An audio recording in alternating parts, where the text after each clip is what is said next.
Overtraining is a thing. If it wasn't, people would just go at 100% intensity all the time, like every day, while continuing to just get better and better continuously. But reality sets in when we see the people that are hitting it at 100% every day, and they're getting worse, not better. So they get run down, they get drained, they have chronic fatigue and inflammation, they get sick way more often, their mood is depressed, they just go around and feeling foggy all the time, and their performance tanks. And for athletes who are pushing the envelope, especially if they're sustaining the high training volumes that are needed to actually be successful in sport of fitness, it's actually way too often reality. So frankly, we just need better methods of renewal. And in this episode, I'm going to dive into a model for recovery sessions.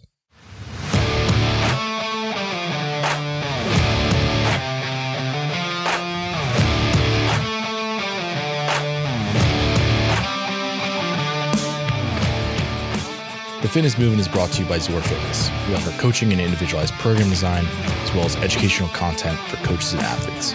It's all one place, zorfitness.com. So as I sat down and thought about how I wanted to organize this and how I wanted to lay it out for people, I thought of 3 potential questions that people would have about recovery sessions in general. So that's how I'm going to outline today. I'm basically going to go through these 3 fundamental questions surrounding recovery sessions. So the first one is just, why do recovery sessions? Like, I think a lot of people think is kind of a necessary evil, and that's sort of how they view it, rather than having it actually be a performance enhancing thing. So I want to view it through the lens of performance and how we can really boost performance with recovery sessions. Our second question then will be, how often should you do them? So what frequency should we be hitting recovery sessions at? Or if you're a coach, how often should you be programming? Or if you're self-coached, if you're an athlete, like how often do you need to be doing some sort of a deload or a rebound or recovery session? So how often should you be doing that? And then thirdly, what should they consist of? So if I'm doing these recovery sessions, what should that look like in the sense of like, what things am I actually going to be doing in that recovery session that's going to aid and speed my recovery? Because that's the whole point. What should I actually be doing in those sessions? So let's backtrack and go back to the why. Why recovery sessions? And again, I'm going to be hitting this from the performance aspect. So you already heard me go through some of the negative outcomes if a athlete or a coach is programming too much for that athlete where they're becoming overtrained. So those are really outcomes of overtraining. That's what we were looking at. And this could just be from not having enough recovery sessions. It could be from your recovery sessions just being too hard, like the intensity just isn't low enough in your recovery session. Or it could just be the fact that you're getting too much training stress in and not enough recovery just as a whole. So it doesn't necessarily mean that you need to do more recovery sessions specifically. But if you're training just way above your MRV, your max recoverable volume, then it doesn't really matter how much recovery you're trying to get in. You're just putting way too much stress on your system as a whole. So let's flip this from that intro where we're talking about performance enhancement. So let's think about this in terms of improving your performance. What potential benefits can a recovery session have, provided that a coach programs it right and that the athlete executes on it correctly? So the first thing is accelerating recovery. And that's certainly a broad term, but I think that's what people relate to most when they're thinking about recovery sessions. But here's the thing, most people don't actually do recovery sessions in a way that's actually improving and promoting recovery. Frankly, it's just an easier training session is what it is for most people, where they're not going as hard as they normally would. Or on the opposite end of things, they take a complete rest day and just don't train at all or don't move at all. And that's obviously not accelerating recovery, which is the goal. So the goal is to accelerate our recovery through this movement, through this session. And so the rest of these points are going to be sub points within that, where if you are accelerating recovery, that means by default that X, Y, Z, all these different things are going to be happening. And the first thing is that it's going to be generating parasympathetic tone. So this is a nervous system state. So if you haven't heard episode 8 of the Fitness Movement yet, I would go back and listen to that. I talk all about nervous system states. So I'm not going to get into the basics of it now, but really it's about priming your autonomic nervous system to be in the right state and to be able to express the right state at the right time. So one of the things that I think people get wrong a lot is that they think, oh, parasympathetic all the time is good. And that's not the case at all. If people are parasympathetically overtrained, where they're just doing like a ton of aerobic work and they can't recover from it all, they're going to be in that foggy state that I described in the intro, where they just can't get, let's just call it up for exercise, where they can't get stimulated and excited and turn into that sympathetic side where they need to be able to express higher levels of fitness in a shorter time domain with a higher intensity. So the goal for creating parasympathetic tone is the fact that we are balancing the two sides of the coin of our nervous system, where the majority of the time we're parasympathetic, we're in rest and digest, we're in recovery mode. But when we need to, we can turn up, we can rely on the sugars, we can rely on the hormones, the adrenaline, the cortisol to get us through difficult pieces. And that's an important thing. You need to have that in our sport. If you have these short, powerful bursts and you need to be executing them at full intensity, you have to be able to express the sympathetic nervous system. So us generating parasympathetic tone not only accelerates recovery, but it also allows us to express the sympathetic side of our nervous system when we need to be able to express that sympathetic side. Next is that we'll be improving movement quality. So sort of by default, a recovery session means that you're slowing down. And by slowing down, hopefully that means that you're having higher intention rather than intensity, which means that maybe we're doing tempo movements or we're just slowing down as a general quality. And that allows us to not have any compensatory movement patterns. It allows us to move well. That's the bottom line. If we move well, we tend to have less joint pain. We tend to improve our movement quality. That's something I talked about in the last episode, episode 18 on mobility, is that if you're moving in a way that does not create joint strain, then your mobility typically will improve because your body is going to allow yourself to get in deeper positions because it's not threatening to your system. And kind of in the same vein, next is allowing for skill practice. So unfatigued skill practice is a great thing to do during recovery sessions because by nature it is low fatigue. So you're already doing a low fatigue session, you might as well get some low fatigue skill work in, something where it already would have been a full recovery when you're doing it. So by nature, you're focusing on movement quality, and by nature, learning is sort of a parasympathetic thing. So all those things are going to promote the fact that skill practice is a great thing to get in on recovery days. Next is reducing inflammation. So the fact that this is a lower intensity exercise, and I'll kind of go in this later, but also I want more lower eccentric modalities, means that there's going to be very little recovery demand. And I mean that in the most literal sense, whereas if you're doing something that's very stressful and very taxing and very damaging to your body, which most of our protocols are on training days, that's not the goal. Our goal is to clear inflammation, is to clear fatigue, is to clear waste products. And we're setting ourselves up for a way where we can do things to improve our recovery, things like reducing your inflammation. So what is inflammation? I think people have a pretty good hold on the symptoms of inflammation or the things that would cause inflammation, but I don't necessarily think people have a really good grasp on what inflammation actually is. So it's increased blood to a certain area, so AKA swelling. So it's increased lymph and lymphocytes. So roughly this could be chalked up to the lymphatic system or even like the quote immune system, plus other fluids and proteins are coming to the area. It's basically your body is flooding a particular area to try to get to heal. But the goal is to not have that pool there, rather to have it circulating throughout the body.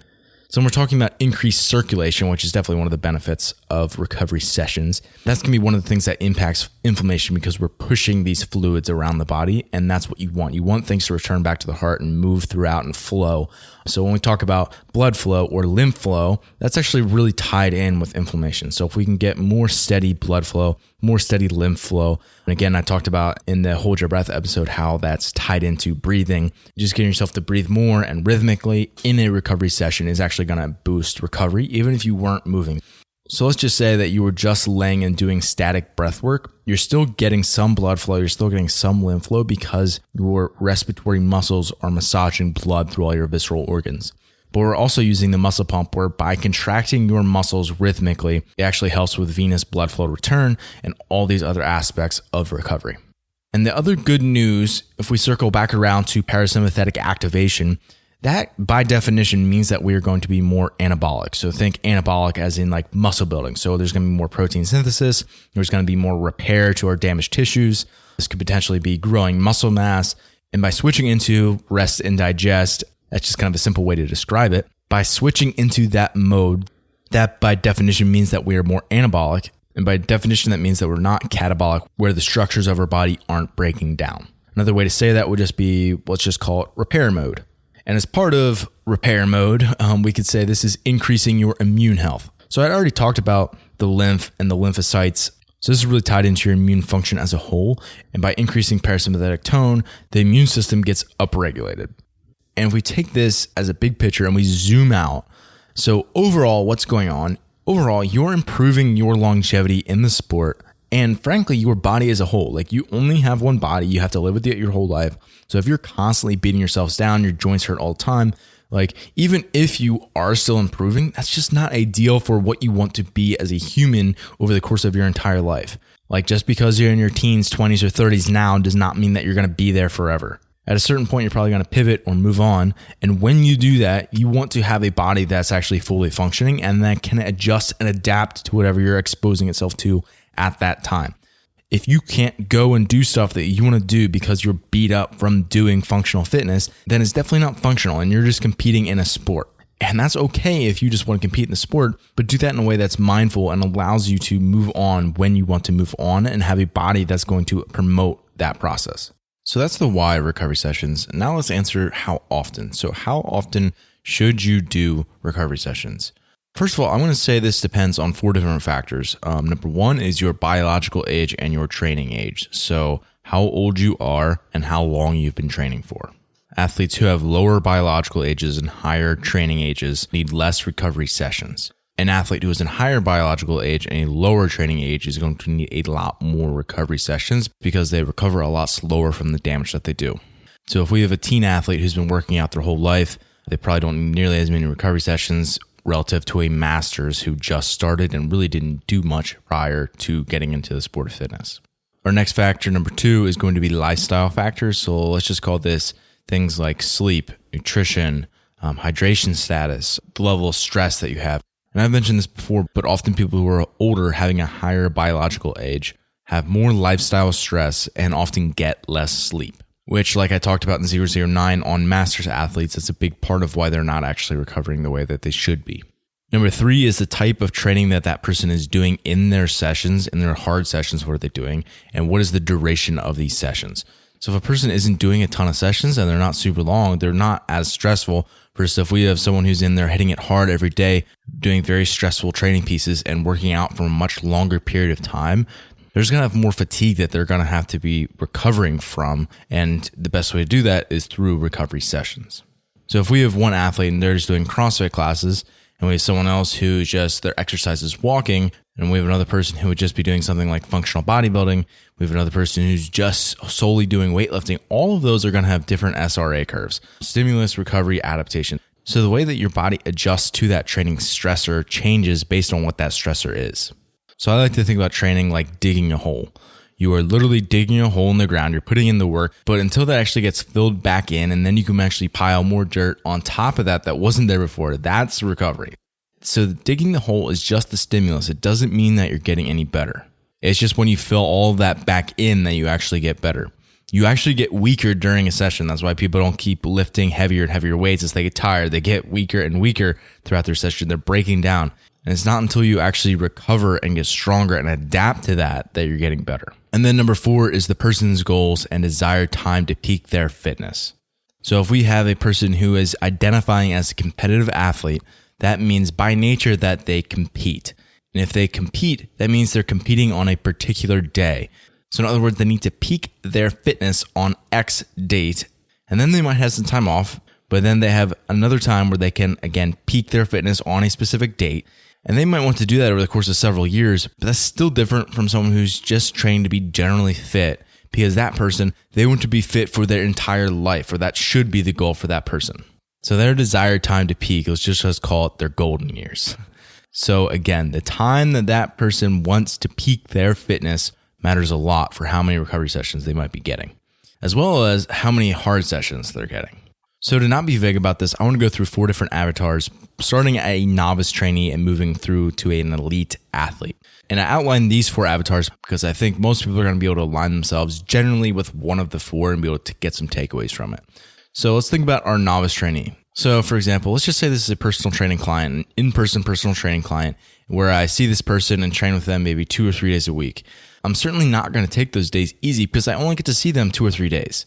So they're going to get no in-gym recovery sessions. So what that means is they need to be working on increasing their lifestyle activity, and that's going to help promote recovery outside of the gym. So moving outside the gym, not in a workout. So playing with your kids, mowing the yard, going skiing, like doing anything that you want to do with your body that involves movement. And doing that in just a way that's lower intensity that you wouldn't necessarily call it a workout.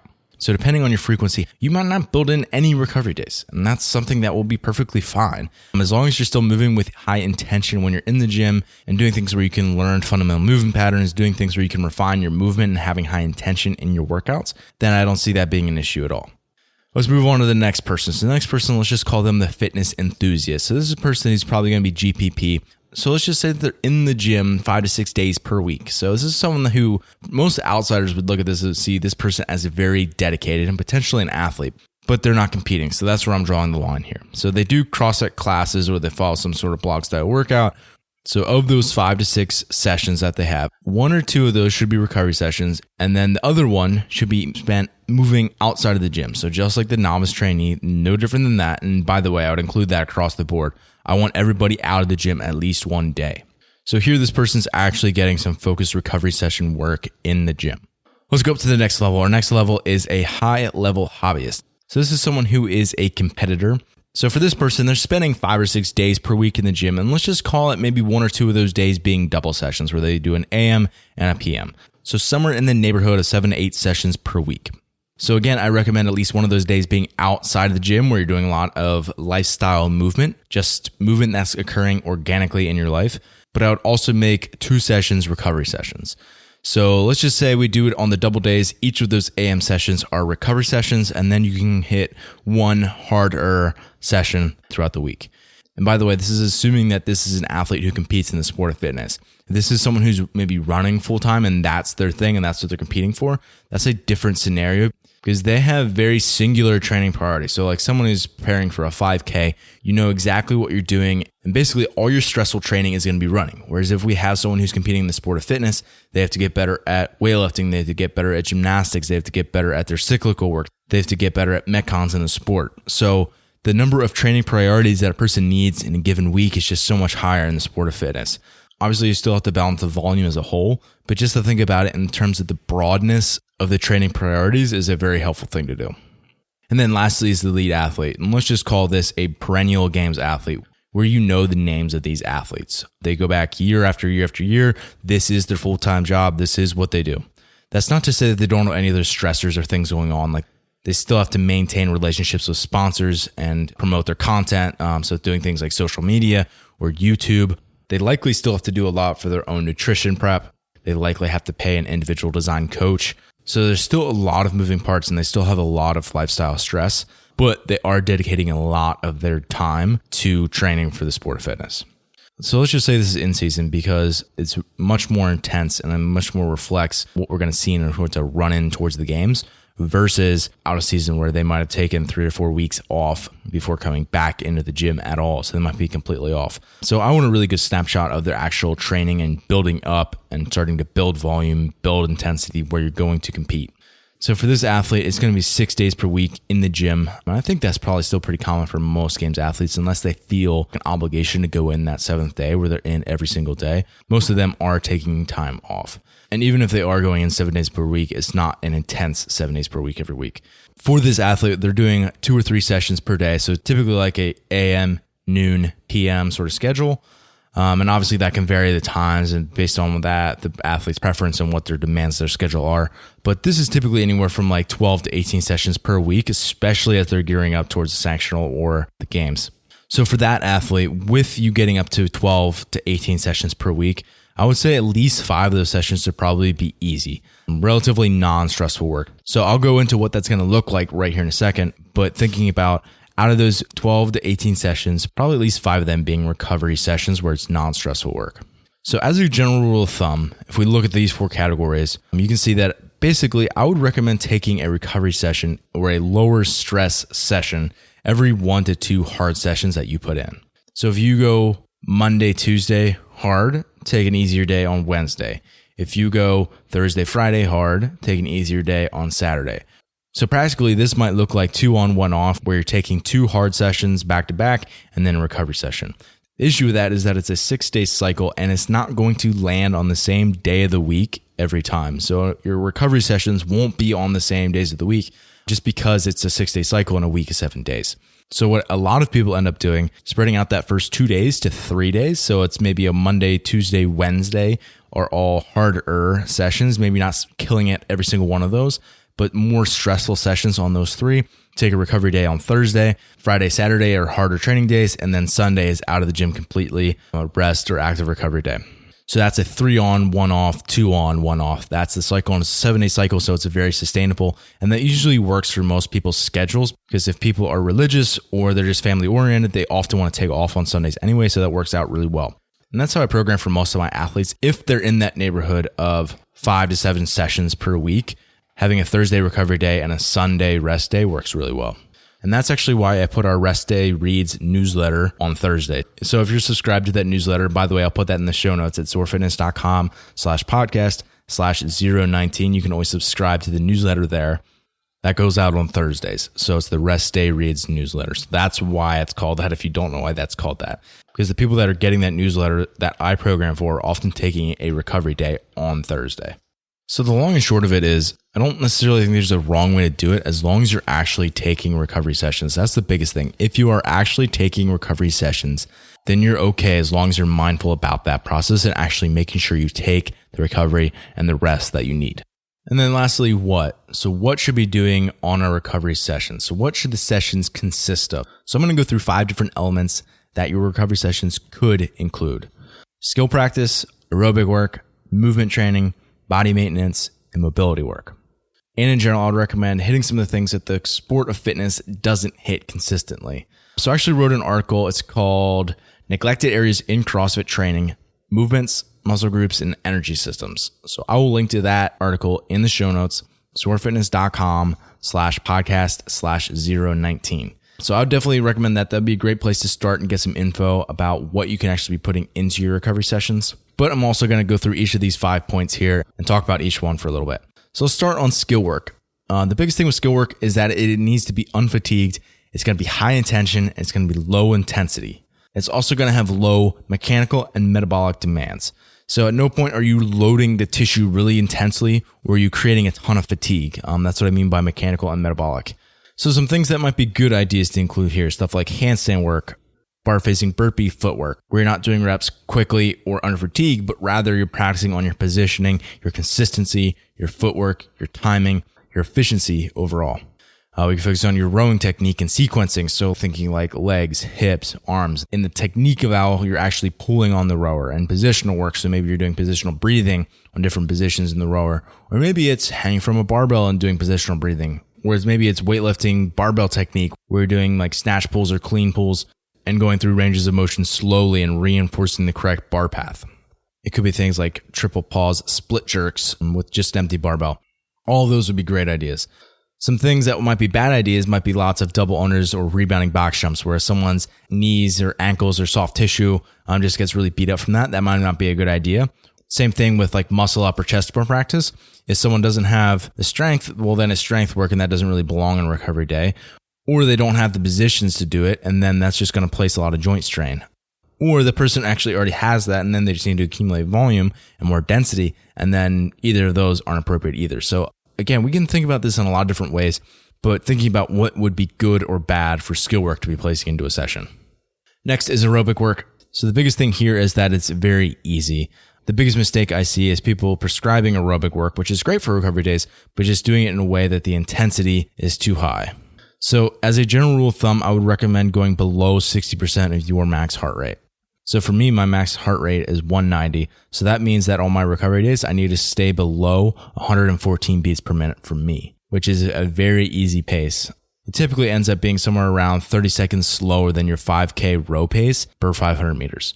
So for me, I'm rowing at like a 215 pace. So it's really slow. It almost feels too slow, but that's the whole point, is that it's oxygenating your tissues. So you're delivering oxygen at a rate much faster than you're using it. And that's the reason why we do it that way.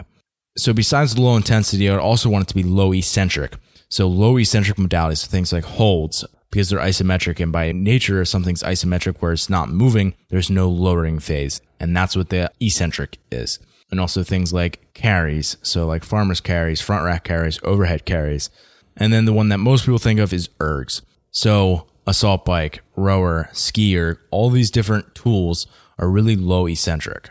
So it's a great way to get this easy aerobic work in. And recently I created a video on aerobic accessory, which is one of the methods that I use in our recovery days. I'm not going to talk about it in this podcast because I've already done a detailed video on it, but I will link to that in the show notes. So if you can't tell yet, I want you to go check out the show notes. Go to zorfitness.com/podcast/019. And that's where I'll link to that video. Basically within that, what I talk about is what aerobic accessory is. I'm going to go through an example workout. So it's low intensity and it's based on those low eccentric modalities. It's typically based on something like a 2 to 4 hour time trial pace. Like I said, it's below 60% of your max heart rate. It helps promote blood flow. It's oxygenating, all these different things. So go check that out. Again, I'll put it in the show notes. Next would be movement training. So movement training is a super broad category. It's really hard to define, to be completely honest. But let's just call it things that help promote longevity for joints, tissues. We're avoiding overuse injuries, and this could look a lot of different ways. So examples would all be like animal crawls, different types of locomotion work, yoga poses. It could be joint rotations, so things like cars, isometrics where we're going to end range and holding it. So something like tails and rails would fit into this. And if you don't know what I'm talking about with any of those acronyms, go look into functional range conditioning. If you look that up, or also link to it in the show notes, you can check out some of their methodologies. Things like squat therapy, if you've gone to the level 1, like all that stuff would fall into movement training.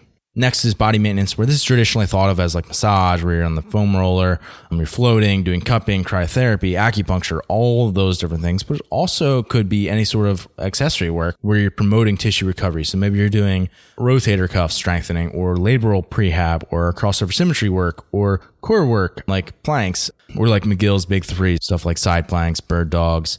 We could do anti-rotational or rotational midline work, stuff like Poliv press. All of that would fit into this. And lastly, mobility work. And I mean this in the way that is traditionally thought of, which is basically just stretching. You can certainly involve that as well on your recovery days. Stuff like ROMWOD is a great way to tone down the nervous system and put yourself in that parasympathetic mode that you want to be in. Okay, and the last thing that I want to do today is go through a sample session. So we'll walk through this sample session to end out today's episode. So let's just say this is for an athlete who's doing 6 to 8 sessions per week. And they're doing double days twice per week. And this is going to be one of their AM sessions. So one of the recovery sessions of the 2 that they'll get throughout the week besides their complete rest day. Not that that changes anything dramatically. All these recovery sessions are going to look very similar for my athletes. They're always individualized, but good programming is good programming. And there's going to be a lot of the same elements and just a few of the pieces are going to be swapped out based on individual athlete needs and where they're at as an athlete. So the first thing this particular athlete's going to do is jump on the air bike 5 minutes at a very easy pace. So this is zone 0 heart rate, so less than 60% of their max. For a lot of people, it's going to put them somewhere in the neighborhood of 45 to 50 RPMs. So it's a very easy work. After that, they'll hop off and they're going to do movement training and accessory work, items A through F. So all these different exercises, and we're not doing a lot of reps or sets. We're not taking a lot of rest time because they won't need it. The idea is that they can just go through each one of these, check it off, and then move on. So this will be things like hip cars, spinal waves, tabletop glute bridges, bird dogs, rotator cuff shoulder routines, all of that sort of stuff. After that, they'll go into empty barbell snatch technique work. So a 5-minute EMOM, in this case, 4 slow motion snatch pulls. They're reinforcing that position. They're refining their bar path. They're making sure they have that vertical shin in the pool, that the bar's coming back into them, that they have that double knee bend, that they hit the power position with an upright torso and bent knees. All of the good principles and making sure that they have high intention and low intensity as they're going through that snatch technique work.